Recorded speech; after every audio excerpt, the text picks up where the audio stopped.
Well, and then say there were two matches. Na Oshe 2 games na. Two top early clubs. One more ever Champions League nim. So far, Mekano na meka team beat say Real Madrid and no Bayern and so ebebo. And then Oshe out of the 4 teams no mobile na. Only Arsenal pay in a Champions League, on GB. But final year, Wabobi in 2006. But went to me and you share and teams, one more modern more Champions League nim near achievement. I want to me a year our Champions League nim na Sani si etie. But my young room na fe yen komo kakra. Na yen hwe ene Bayern any inter game game ano wademe so far me Canada if you said sir o share Inter Milan team ono a team this season in the Champions League or by we na no kwasem any say I feel Champions League ya boy onim say Inter Milan team your ball group stage ni wie Inter so and 9. It within the first 8 teams many automatic qualification na Inter eka ho. And 8 games Inter enyemu 19. If you say onya 6 wins, 1 draw, 1 lose. 6 wins, 1 draw, 1 lose. Inter share 11 goals. Our group stage ninkwemu ama o concede 1 enti Inter any opportunity e progress here e be PM the run of 16 in the Champions League enti na enye by fluke enema Inter etumi e be PM in the Champions League na run of 16 obeshia Feyenoord Rotterdam. First leg, Inter equal we need 2-0. And a return leg, we need 2-1. And the more ultimate progress here, we do the quarter-final stage. And it's also Inter team Nankasana. So far, 10 matches and our ball, but consider only 1 goal. And here one of the best or the best defending team. Our FI Champions League anymore. Inter Milan, and in all was 15 goals are considered 2. And Inter and Shada and yet bad teams are, but when say I say one of the underrated teams our Champions League because also Omana Yan Shada can one once, but I think say Inter and so our form or the rich record are they back into this Champions League because Osha 10 matches even. We lose only 1 game. And yet bad sir. Inter nye bad team sir. But I wanna remember her. Na yet to me about the room so Inter coming to Germany playing against Bayern Munich. Now ocean the records are or the air bar. I believe say any gamer Bayern for no one be fan so easily. And I wish Bayern Munich on team now. I say Bayern the first 8 teams on being automatic qualification. Bayern earned to me and had the opportunity. Because you about group stage you and Bayern Munich at also 12. 8 matches and no more a group name. We need 5. Man draw game. And one more lose 3. And no almost share 20 goals and concede 12 goals in the group stage. And he said, what shall buy our team now? I think say progressing from the group stage, not a difficult, but because of said near teams are made to me a capable playoff in buy in your quenya. I'm also a to me a ball playoff no AP. And he said, what shall the Champions League before said buyer ever be progressing, Okushia Celtic. Oko we need 2-1 against Celtic. And about 1-1 and so e woni fie ama otumi progress here. And going forward in the round of 16 obeshia Bayer 04 Leverkusen. And our first leg we need 3-0 against Bayer 04 Leverkusen. Second leg we need 2-0 against Bayer Leverkusen. You know, playing against Leverkusen now I say our German affair. And on that matter I think say no over to me I then any other win, but a woman say na league, you know, na difficult so version, but in the Champions League, you know, the pedigree of Bayern Munich, you know, not any easy. And then one more game we, you know, I think say you can player to player, two teams in the now, you can in terms of quality, one more our quality. But I didn't back when I say in the history of Champions League games, you know, I am not Bayern, I was so Inter Milan, and I think say and also be play advantage at the amomo looking at our records and the baby rag game no emu. Now say you share from 2006 back about the this stage. My friend say 20 years along the line. Now no we share Inter Milan any buyer game be na na buyer it mean opportunity it mean a progress. And just recently, Grambono, I think, sir, anytime be a buyer Asia Interbiano, by Munich, it mean the upper hand, it me progressive. Now, Jansha from 2006 season, Omukopie Group B. In the first leg, Bayer we need 2-0. That game, Inter 4 ball 9 against 11. In that particular game, no Mushia in 2006. Bra no more sad group stage. Now, Mekaisa in that game, no Fabio Grosso or no any red card. That was so much, no adding it may affect Inter Milan or team ni pa. And sa 2 goals now by a share, no Lucas Podolski, Eshe Sago Nibi, and a Claudio Pizarro, and so Eshe in 2006. That time now no more group stage, no return leg, no Basso ever Germany. Inter 4 ever ball draw. Omo be ball 1-1. Enti that particular season, no, Inter end to me enya win. Entia Bayer. Omo free honom ebe PM in the year 2010. Na 2010 no, womu be do the knockout stage. Omo share ever the knockout stage. Na omo share in the knockout stage, you know. Na Yabono in a single game.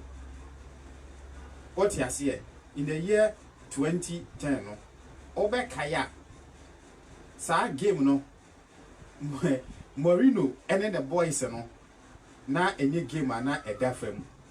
So we all can testify. Say in that particular year, no, I think so much no na a finals of the UEFA Champions League.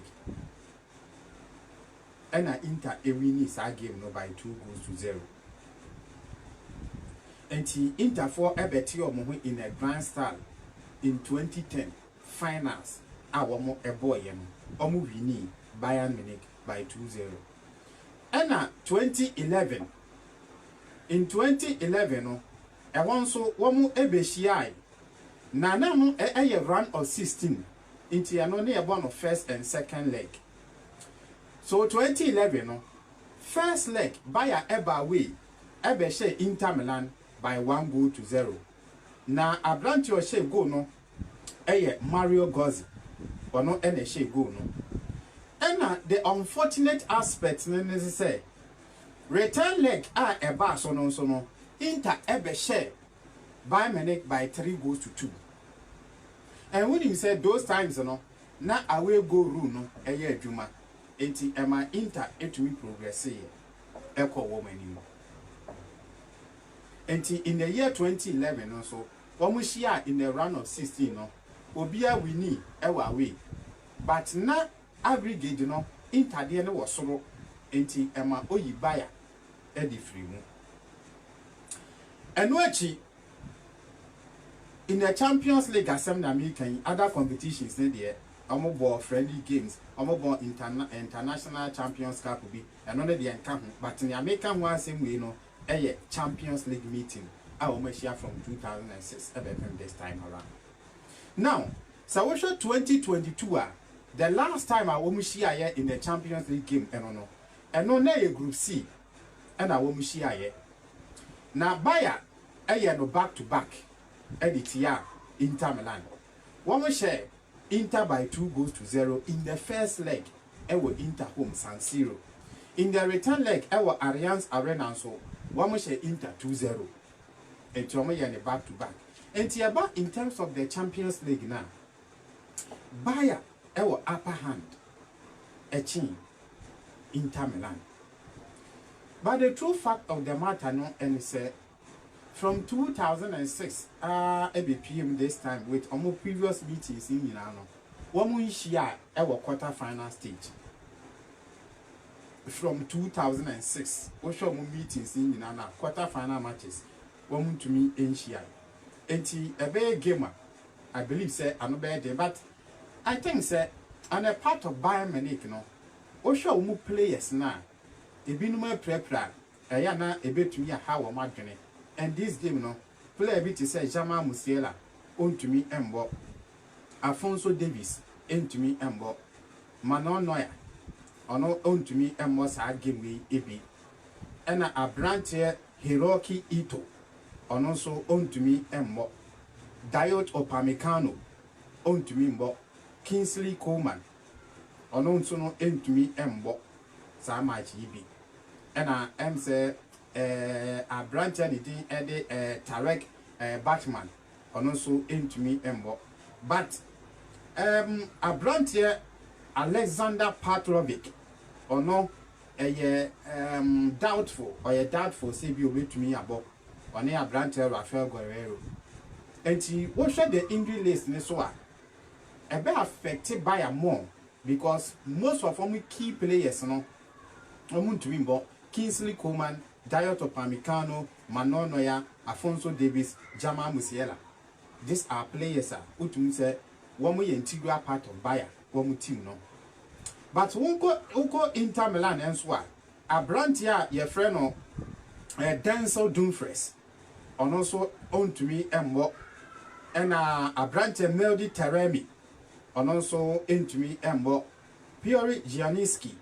And also into me embo game no ebi Varantin Carboni ono on to me embo but abrantia your friend no I mean ono the asset ono no or suspended in this game Christian Alsani yes ono the are suspended na Alejandro Bastoni ono so a doubtful so be to me about game nibi and this social lineup are two teams in the Bekuma obviously on a part of Inter Milan there, Unim said Simeone Inzaghi, Ebeko in with goalkeeper Jan Soma, Obebo Benjamin Pavard, the right back because initially this game no Obeko with 3-5-2 formation.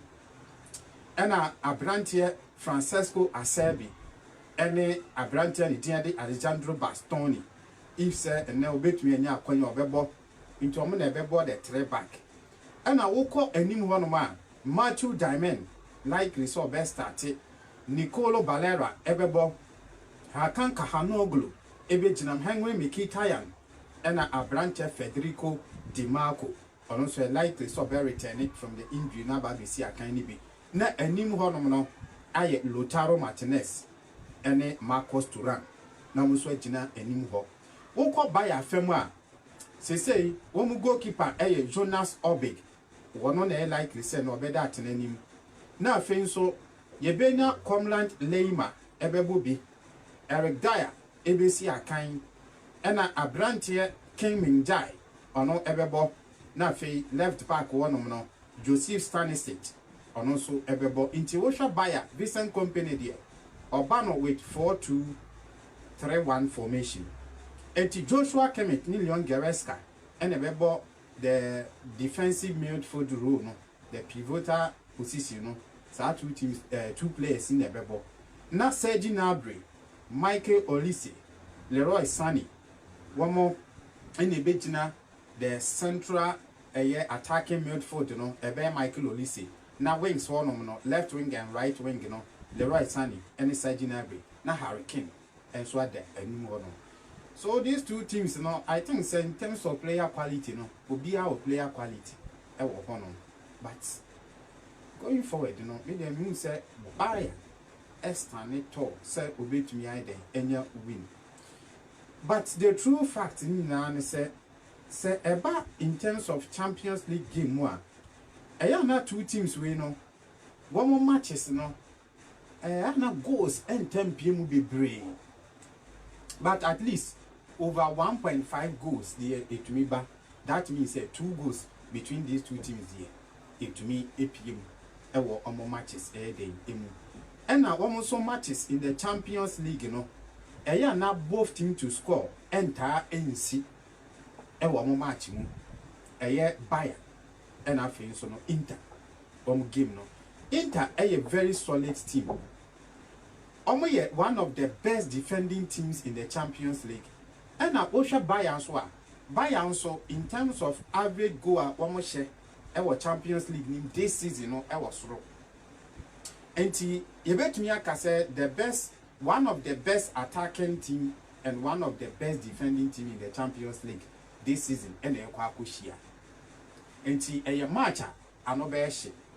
A match no be but I can go for a slightly win or draw for FC Bayern Munich. Bayern our advantage, and of course omo go home and it you know omo benya advantage in this game.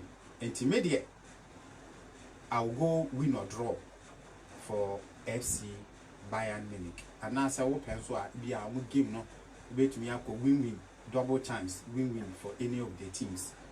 Likely said a bit to Akoso. Jembra, one of the interesting game and also a top form. Arsenal against Real Madrid. Now, what these teams now?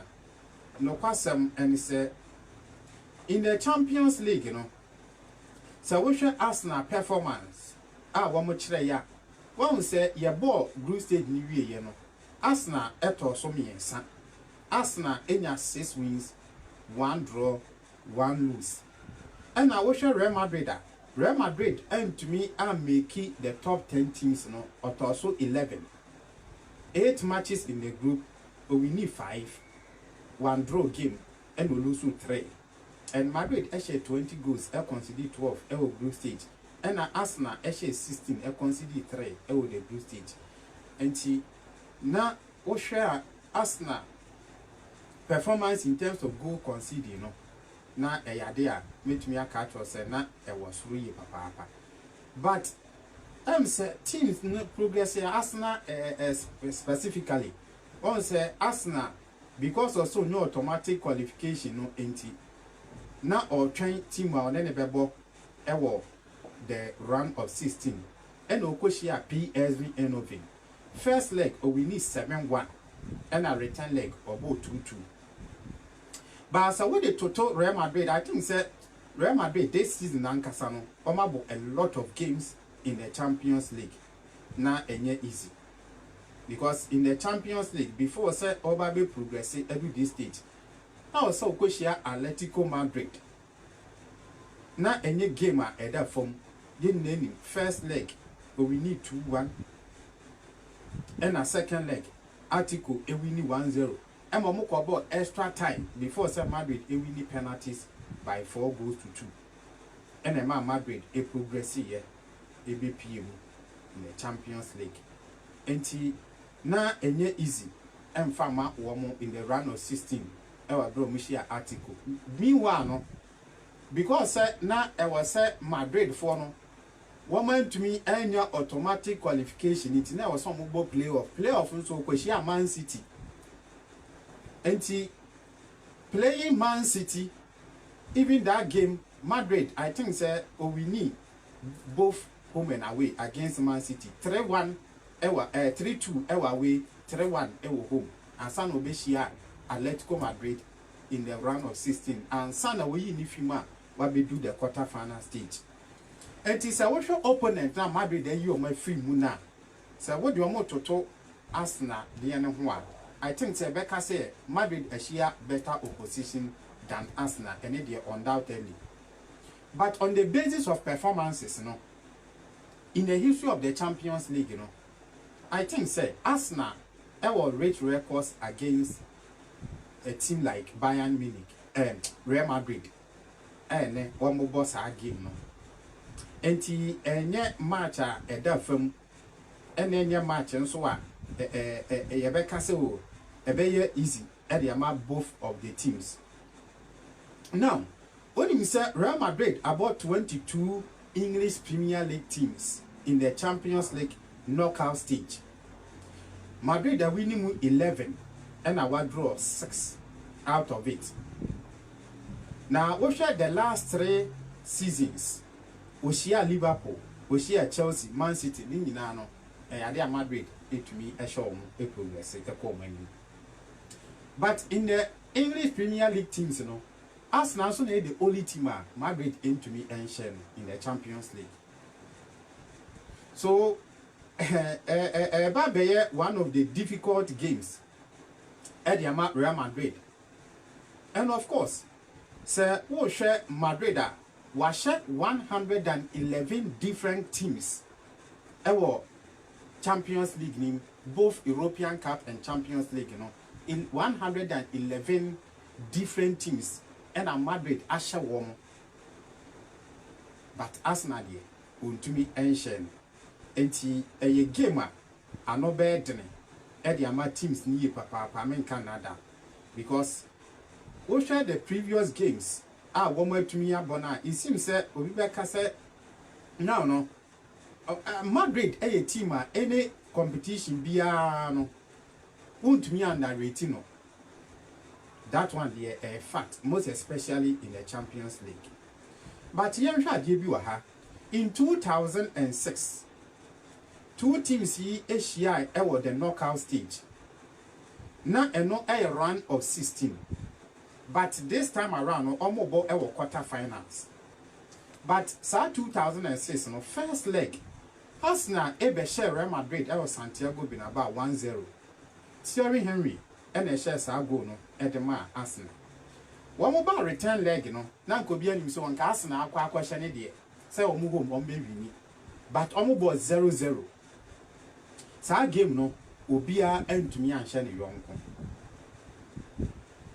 And a gamer a very difficult at the Madrid team. And I think, sir, in the previous games, so much to me, I said Arsenal, Real Madrid, but we are coming into a game now, sir. We shall Mamidi can fa Arsenal team, Ricardo Calafiori, own to me, Mbo, and Takehiro Timiyasu, and also own to me, Mbo, Kai Hava, into me, Mbo, Gabriel Recess, into me, Mbo, Gabriel Magahes. And also into me and Raheem Sterling and also suspended. I also into me. Oko Madrid, Eda Militao, Danny Caballero, Alelen Shomani, suspension on to me. Andre Lolin, assistant goalkeeper, and also into me. Fela Mendy and Danny Shabaros, one also into me and It is a ocean lineup between these 2 teams that likely say Mikel Arteta, David Raya, them. And right back, Julian Timber. Ebejinem. Oko left back one man. A branch Miles Lewis Skelly. Likely so no. Now in the center back, William Saliba. And I think so Jacob Kiwiak. Because of say Gabriel Magalhaes in Wonti. On center back, Woba in 51 ma. When him say Arsenal the omo formation 4-3-3 no ebo. And Martin Odegaard, Thomas Partey, and Declan Rice. Any Vietnam, na anyone, Bukayo Saka, na wabo Mikel Merino, any Gabriel Martinelli. And you want to say Arsenal also or ball without a typical striker. Now, Madrid and so Tobot quarter returning from the injury, 100% fit, obey them. Near me share within this lineup, as Federico Valverde likely so about the right back. Raul Asensio, Antonio Rudiger, any Frank Garcia any Bejina a Chileho Eduardo Camavinga Luka Modric everybody behind the back four na Vinicius Junior Jude Bellingham Rodrigo Kylian Mbappe because Ancelotti no or ko game ni ma 4-2-3-1 and most of the away games no but the England honestly speaking match we dear a match I know and Madrid team no ade ba kwa mi soro de mo and say most of them games so mo boli nyina no omo concede so enye me wanwa say Madrid ebe concede ade ba kon so ne say Arsenal good in terms of set pieces and Madrid also difficult and this is I think say 11 goals and Madrid are conceded through set pieces and Arsenal also has 16 goals in set pieces this season so you can imagine give me dear a bad thing at the amount two teams no bad thing at the amount two teams but Arsenal born no more born me dear